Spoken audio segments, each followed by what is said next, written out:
We're back and ready for another 30 minutes of sports. Tonight, we'll bring to you what the Tops have done on the hardwood since we last met. In addition to basketball, the Lady Tops and Coach Travis Hudson are sitting their competition down in order.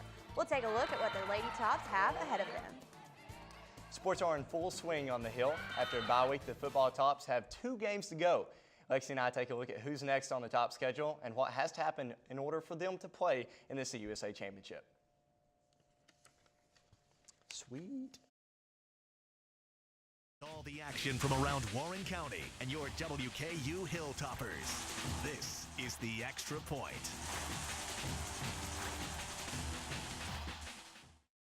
Thanks for taking time out of your busy schedule to tune in tonight. You're watching the Extra Point for Thursday, November 19th. I'm Marky Mark. And I'm the Funky Bunch. And we've got a... Wait, that's not right. Let's try that again. I'm Lexi Ratterman. And I'm Marcus Browning, and we're going to have a good time talking some sports tonight.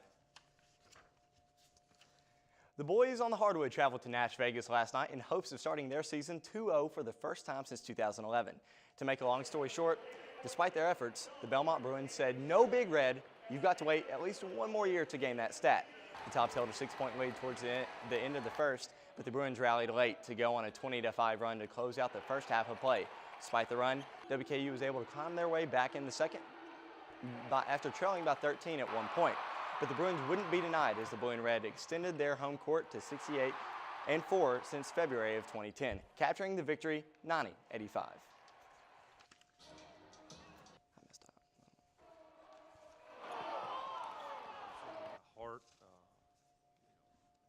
At times we rush some things, which is typical of a young basketball team or a new team, especially on the road. And you know, we got it back, we got it tied right there, and you know, give them credit. They came down, had 2 great possessions. They backdoors for a bucket and get it inside and get an and 1 foul being out, and all of a sudden they're up 5. But you know, I thought we did a great job of to make more stops. You know, first half, we didn't play very well on the defensive end, and it showed. And you know, we got ourselves in a hole, and sometimes when you get yourself in a hole, you can't always get out of it. So I think that happened tonight. Like the first half, we didn't come out with energy, and like we took them for granted. Like we didn't box out just because a couple players are smaller than us. They was out rebounding us in the first half. And that's kind of, they got a lot of second chance points. Saturday night at Diddle, the men's basketball team opened their 97th season. The clock struck 7 and tip-off began against Campbellsville as part of the 2015 Gulf Coast Showcase. Their last regular season matchup was way back in 2008, and the Tops won 62-48.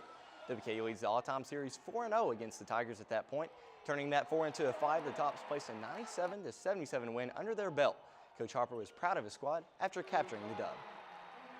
first half, thought, you know, a few too many quick shots. We came out second half, set the tone on the defensive end, and from there, you know, we kind of coasted home. No, I don't really see that. I feel like everyone has good confidence. You know, we just got to get better on the defensive end right now, and offense is going to come. We just got to get better on the defensive end. WKU continues the Gulf Coast play on the 23rd. But before that, you can catch the team right here at home. This Saturday, they'll host the Stony Brook Seawolves. The New York team tipped off their season with a win last weekend against D3 school Merchant Marine. Senior forward Jamil Warney led the Seawolves with his double-double. He's going to have to prove to be a good matchup against the Hilltoppers at 6'8" and 260 pounds. WKU's Justin Johnson is going to have his hands full for that matchup as the tip-off is scheduled for noon in Diddle. And now joining us, Extra Point reporter Paige Hagan took the trip down to Smashville last night for the WKU Belmont ball game. It looked like a pretty good atmosphere down there, Paige. Tell us just a little bit about it. Well, Belmont guys boast the NCAA's best home winning percentage with 52-2 home wins at the Curb Event Center, and there's no question that that's why they boast that, because the students brought the electricity, and as Dick Vitale would say, it was hoops heaven, baby. All right, Paige, now Justin Johnson probably didn't have his greatest game of the season that he's going to have What were some other of the rough patches that the Hilltoppers had to overcome?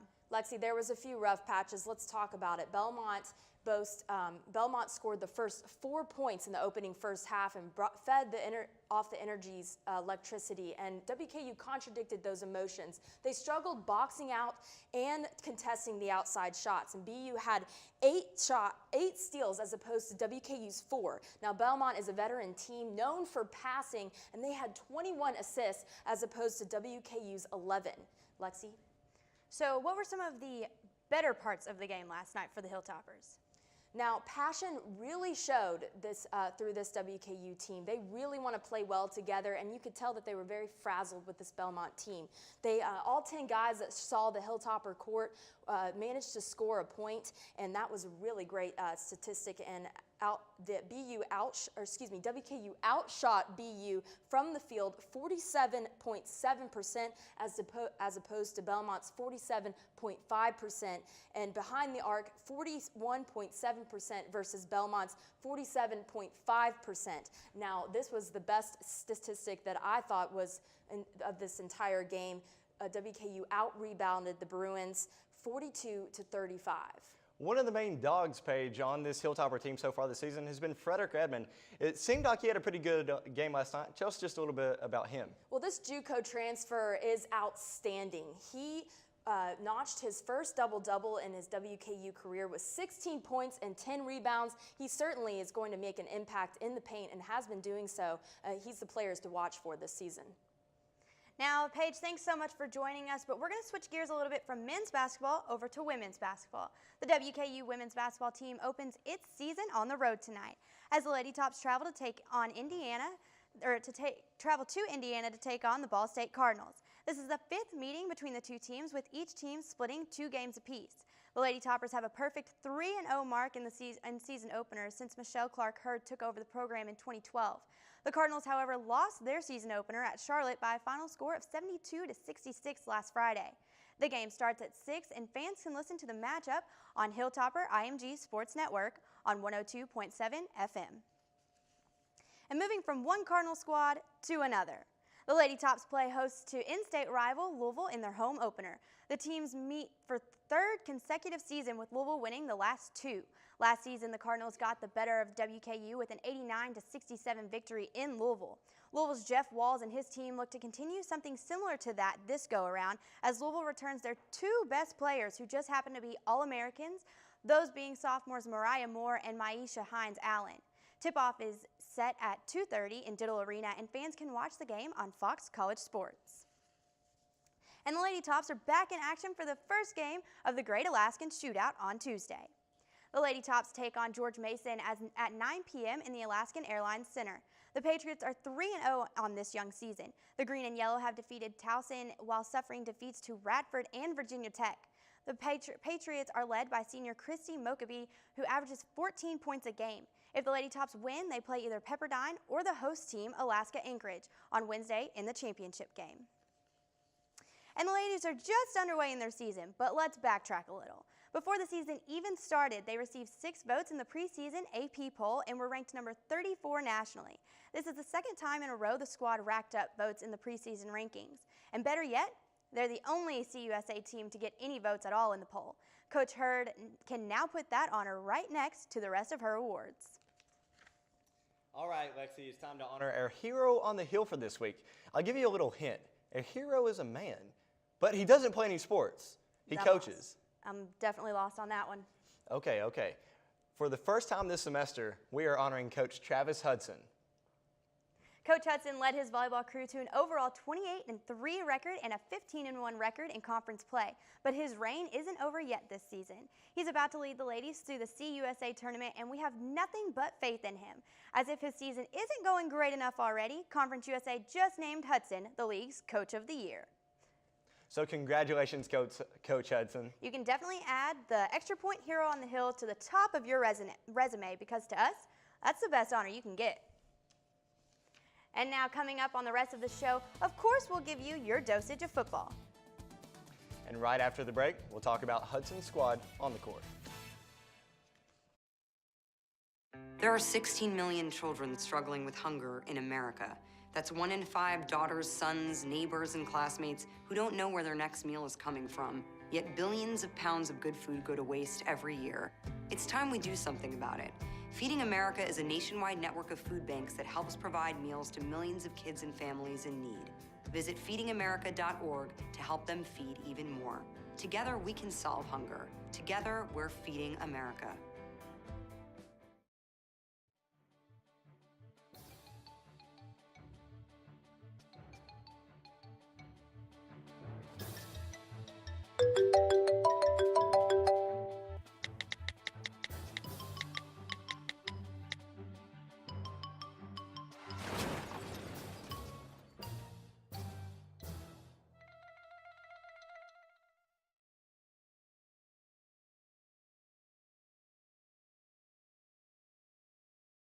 Hey, did you know 2.4 million loving cats and dogs in shelters and rescues need our help to find a home? Let's go to theshelterpetproject.org and meet if you are in a shelter near you. Harlow, oh, she's one great listener and loves to hear all your stories. My kind of cat. Cerulo is a sweet, goofy boy who's eager to please. Sounds just like another dog I know. So go to theshelterpetproject.org, search your local shelters and rescues, and go for a cuddle with your next best friend. Adopt. So you see, son, good manners are important. Should I go through it again? Yes. Yes, please. Yes, please. Exactly. Always say please, thank you, you're welcome, excuse me, sit up straight, hold doors open for ladies. If the door's locked, knock first, don't burp, don't swear, don't stare, don't use bad language, or talk with your mouth full, keep your elbows off the table. What table? Don't interrupt. Cover your mouth when you cough or sneeze. On the bus, give your seat up to anybody who has trouble standing. Bottom line, treat others the way you want to be treated. Got it? Got it. Good talk. Most parenting is hard to do in just 2 minutes. But 2 minutes twice a day making sure they brush is easier, and it could help save them from a lifetime of tooth pain. Last Thursday, the Thundering Herd came to Diddle Arena to face off against WKU's 24th ranked volleyball team. Leading the Tops' offensive track was none other than senior Noelle Langenkamp with a total of 42 kills. 7 service aces led by senior Rachel Engel and junior Kaylin Grimes would prove the match to be one of the WKU's strongest at the service line. The Tops recorded their 4th consecutive sweep, earning at least a share of Conference USA regular season championship after the win, which was also the 18th straight set victory of the year. After claiming victory against UTEP on Sunday, the WKU volleyball team now rides a 5-match winning streak into the CUSA tournament. But that's not the only thing they get to brag about.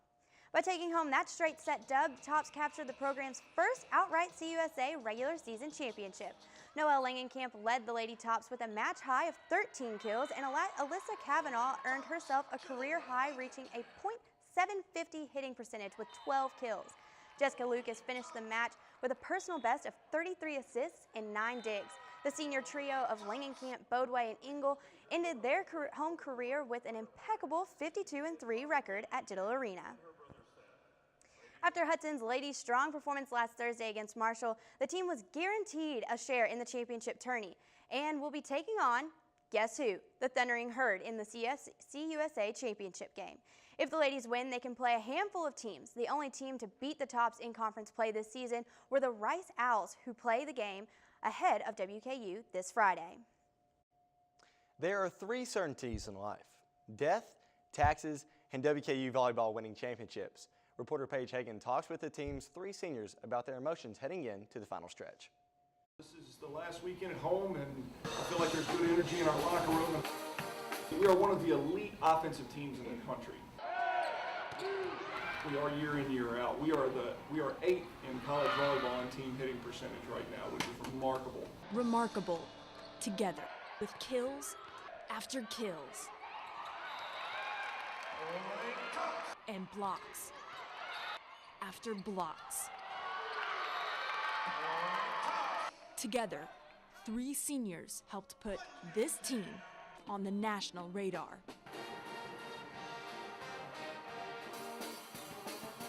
We've worked hard for months, and every day, day in, day out, especially with our travel schedule and everything, it's been a tough road. So for us to be an outright winner, to be good day in, day out, is a big accomplishment for this team in general. We have such a unique program, and I feel like I've had a hand in developing it too, so it's awesome to see what it's become. Like, we're a contender every year, and we just keep getting better, so it's awesome to say, like, in the future, I know I'll be proud to look back and just know that I was a part of something really special. The group, we're definitely close. I mean, you're in it always together. Like, you go to workouts, you go to practice, like, you've seen each other's like worst moments, but I mean, you've also been there for the best ones, so they're like sisters. We've had so much experience under our belt that we can say like we're seasoned veterans. Like, we've been in big matches, we've been in tough matches at a young age.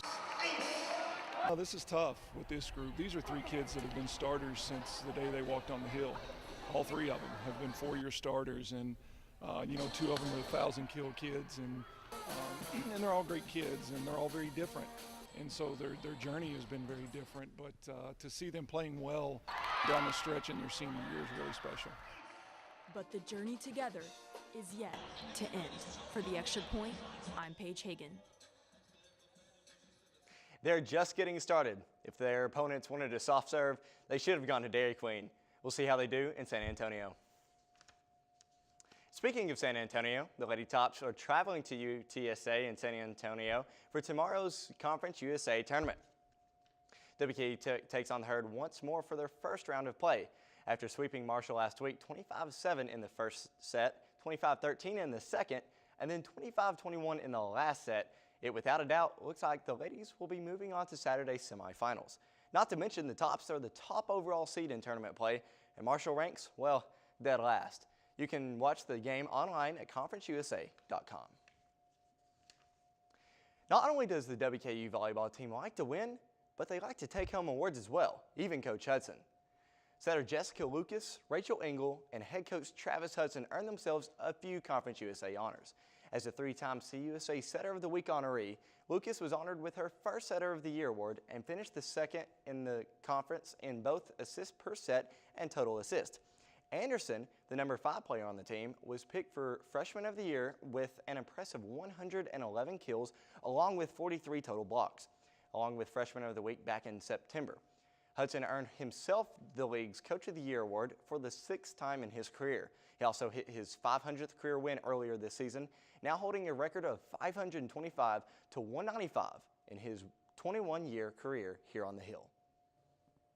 But those 3 aren't the only ones who are shining. 6 members of WKU's volleyball team earned All-Conference USA honors. Langenkamp, Kavanaugh, Lucas, Bodway, Engel, and Rachel Anderson are all holding 1 honor to their college career. Senior Noelle Langenkamp earned herself a spot on the CUSA first team and earned Offensive Player of the Week.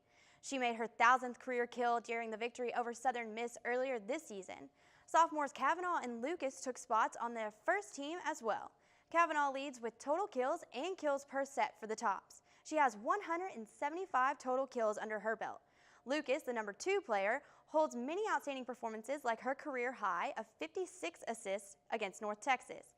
Senior Bodway and sophomore Engel landed themselves on the second team selections. Bodway is the number 3 player for the Tops and has 132 kills. She also made her way in the 1,000 kill club along with Langenkamp.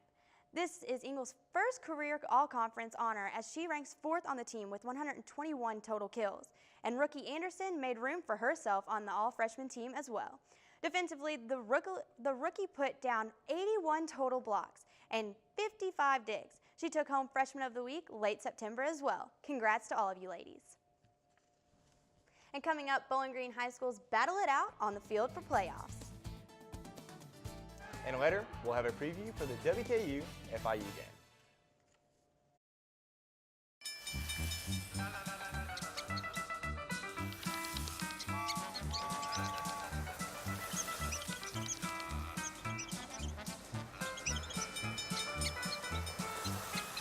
Kids will spend 15 minutes watching online videos like this one.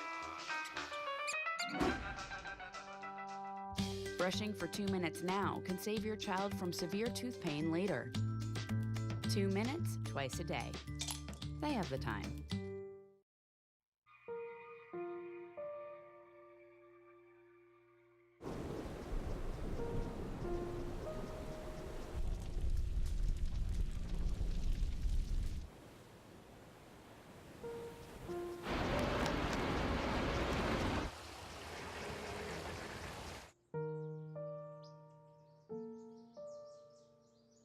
Don't wait. Communicate. Make your emergency plan today.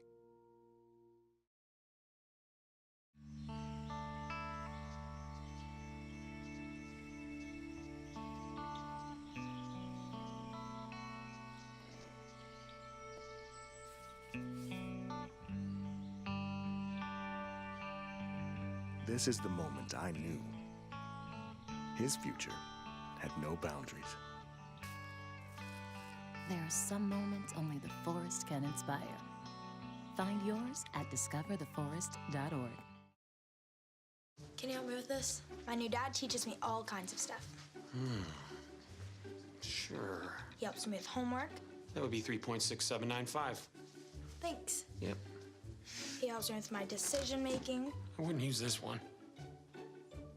Ever. And he's even teaching me how to drive. And that's why cars have bumpers. I'm learning so much. You don't have to be perfect to be a perfect parent. Thousands of kids in foster care will take you just as you are.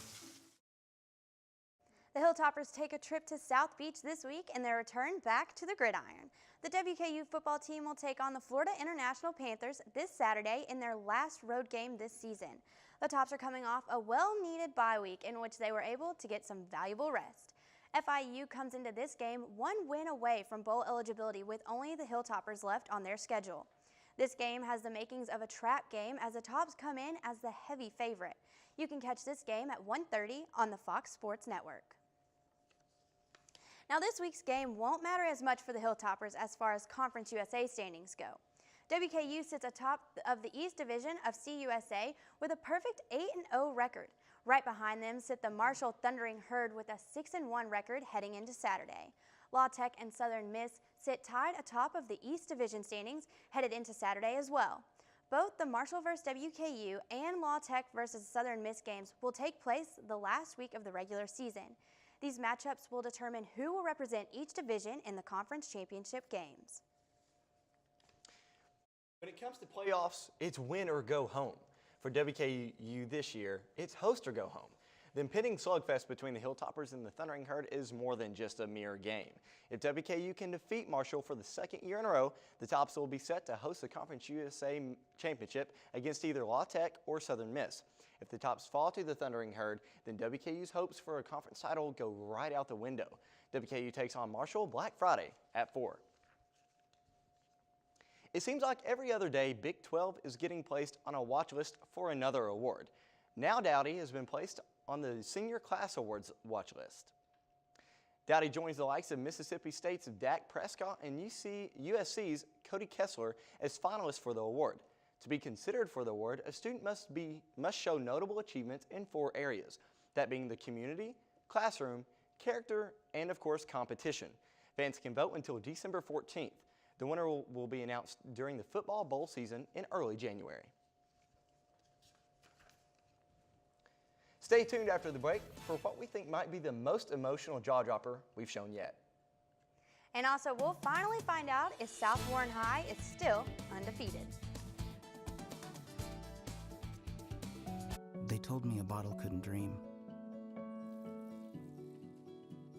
That I would never become a superhero.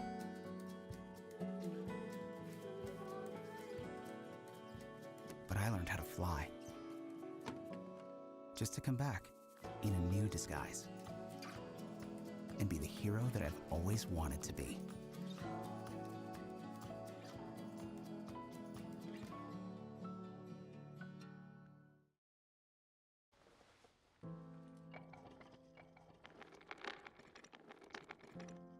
Maybe he's really focused. Hey, Michael. Michael. Maybe he likes spinning the wheels. Maybe he just loves trucks. Maybe he's just being a boy.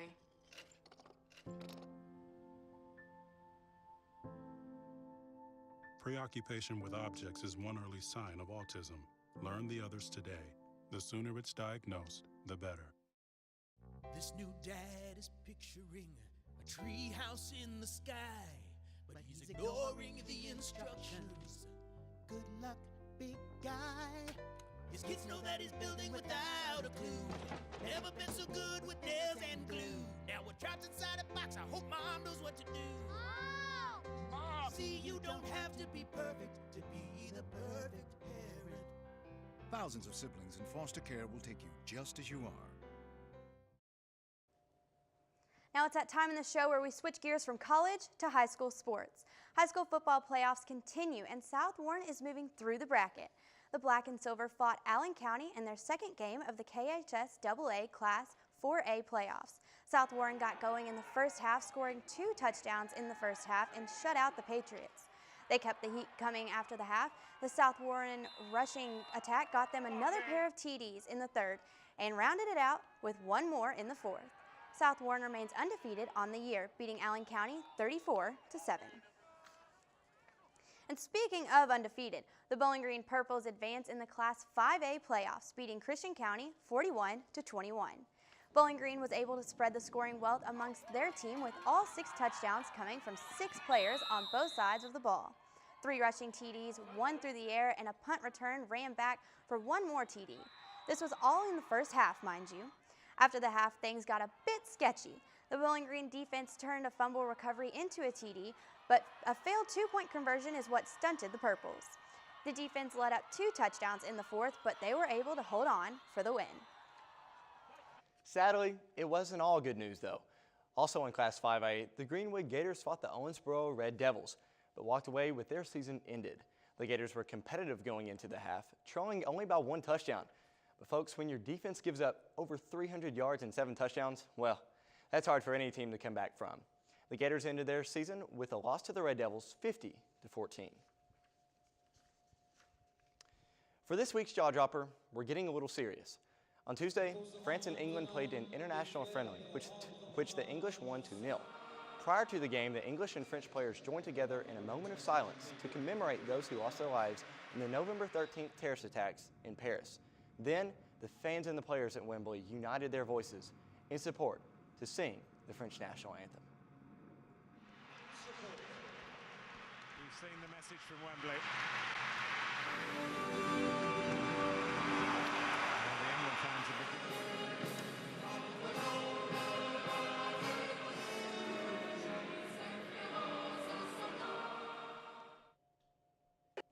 All right, Marcus, well, we've gone through volleyball, basketball, football, all college, and then we went into high school football. But now it's time for going for 2. Obviously, WKU doesn't have many chances left to secure the best bowl they possibly can. So, I mean, I think with FIU coming up, it's going to be a big chance for them to get the best bowl possible. I definitely think it. And this is a game where WKU can really go out and succeed. With WKU playing Marshall next week, Marshall beat FIU 52-0. And so that's one of the things where this is going to be a game where WKU is going to be able to go in and I think that they'll be able to go in and get a secure win. But you also can't overlook teams like this. Whenever you go into games such as this, this is a situation where sometimes teams can get tripped up. But I definitely think for WKU going into Marshall next weekend, I think that that's going to be the pinnacle of their season and probably the most important game of their season so far. And I totally agree with you on that. And FIU just played Marshall a couple of weeks ago, so we've kind of got a little chain link going here with who's playing who. It's kind of the trio of everything. So FIU's already undefeated at home, so like you said, it's going to be a big game for the Hilltoppers, definitely to put on their best show for everyone. And then with Marshall coming in, it's going to be a big game. I mean, just because we're one, or WKU football team is number 1 in Conference USA, Marshall's number 2, so it's kind of the toss-up between who's going to get that best bowl, and I think a big problem with the Marshall game for the Hilltoppers is going to be the lack of crowd there. Well, we've seen that all season, and even in years past at all WKU events, is really seeing a crowd drop off at halftime. You'll see that the WKU offense comes in, and even the defense will come in, and they'll have a really strong start up in the first half. You'll see them rolling, but then everyone drops out after halftime, and so I think that that's really one of the downfalls. And a lot of people are saying that Marshall could have a really big crowd here, as Marshall travels very well. So that's definitely going to be a big determinant for this next few games. But I definitely think that WKU will beat FIU and probably have a close win against Marshall. Yeah, I think they're going to have a great win against FIU to keep that momentum going. Hopefully they'll beat Marshall as well. Well, folks, as bad as I hate to say it, Marky Mark and the Funky Bunch has got the squad out. And as always, the extra point is up. And it's good.